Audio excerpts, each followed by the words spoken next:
You see, we live in an era of fear. Fear keeps us well controlled. And I'll start off by saying this, which is now a new mission for me. Mind if I take a sip? My voice is getting dry.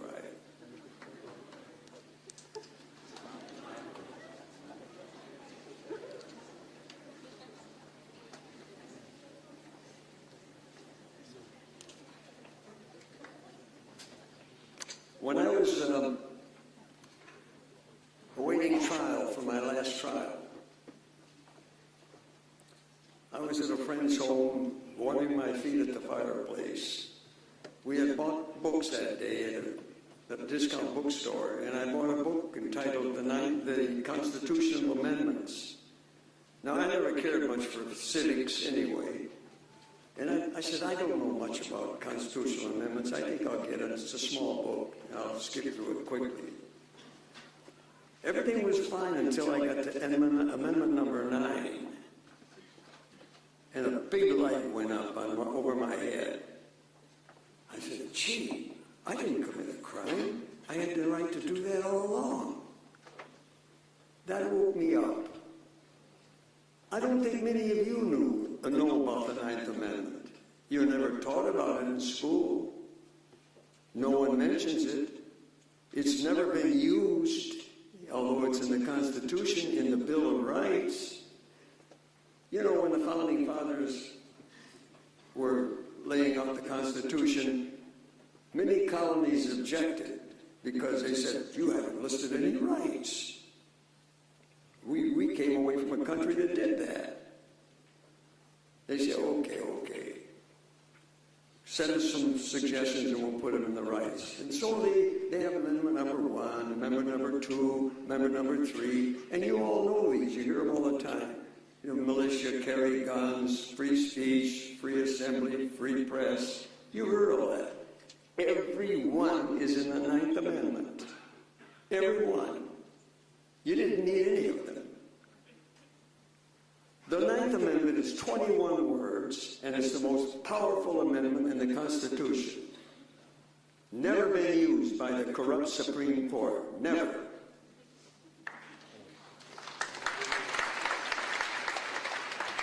You see, they know they can control us better by having the root of passing a law that blocks your exercise of a right.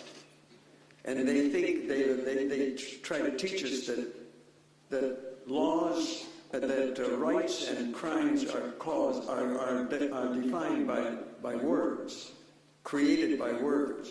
You can't create a crime or a right with words. You can't do it.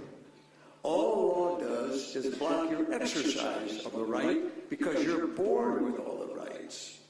The Founding Fathers considered the rights to be natural rights. If you want to prove it, I use a simple example. Take an 8-month-old baby, put him in the middle of a room. Tell the baby, now don't you dirty the room and don't you go that way, and try to pass a law to control the behavior of that baby. You can't. The baby is born with the right. It's instinctual. It's physiological. You're born with every conceivable right, and James Madison, knew you can't list all the rights in the Constitution. You can't do it. So he listed a few. He got to 10, and then he put in the 9th and the 10th, and there's the power.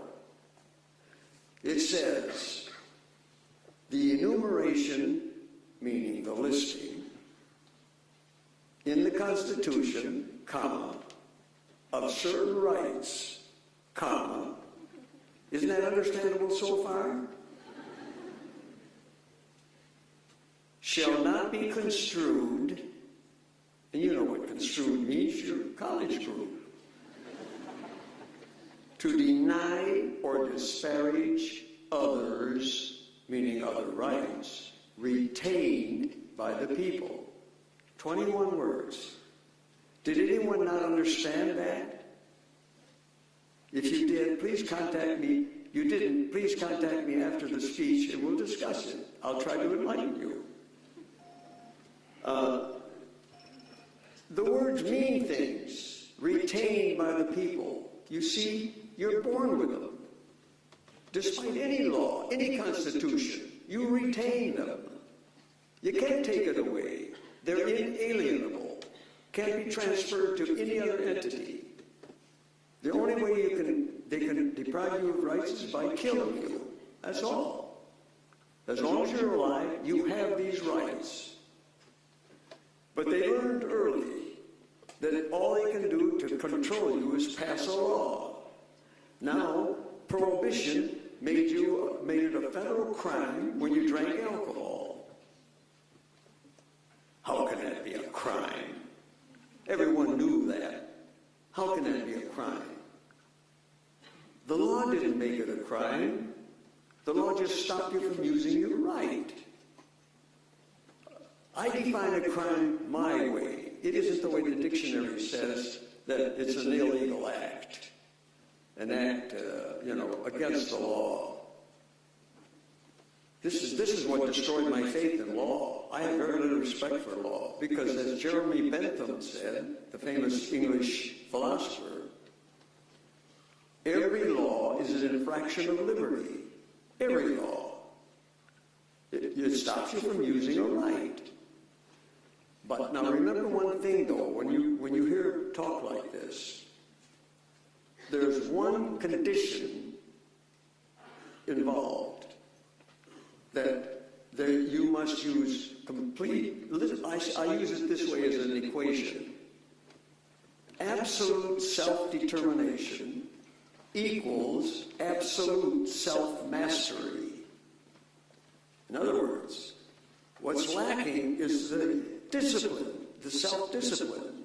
And Americans are notorious for that. Look at the youth today. They're taught to be undisciplined. You've got to have discipline in order to use your rights correctly. Because if you don't, then you commit a crime. A crime is defined, in my mind, as any act or threat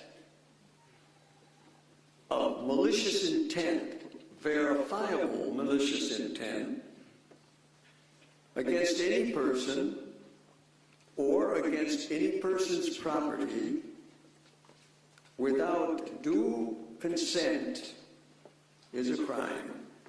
Simple. You don't need these thousands of books on the wall. You don't need them. All you need is one thing you can't get: honest judges.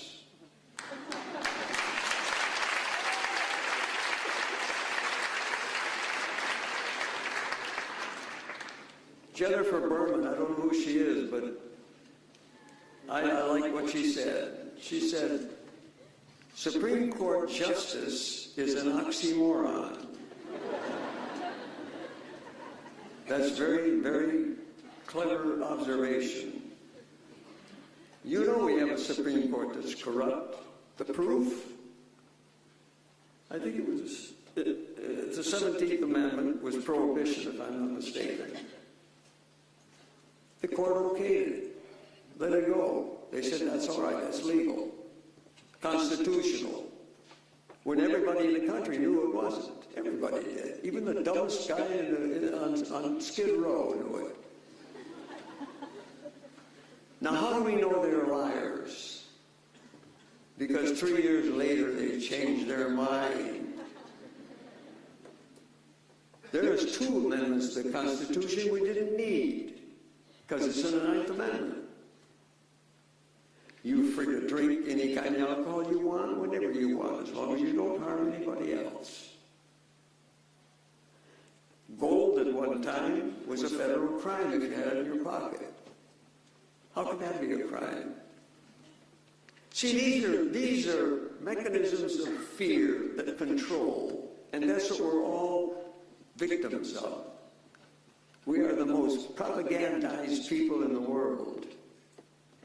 You think Goebbels in Nazi Germany was a real propagandist. We can outdo him.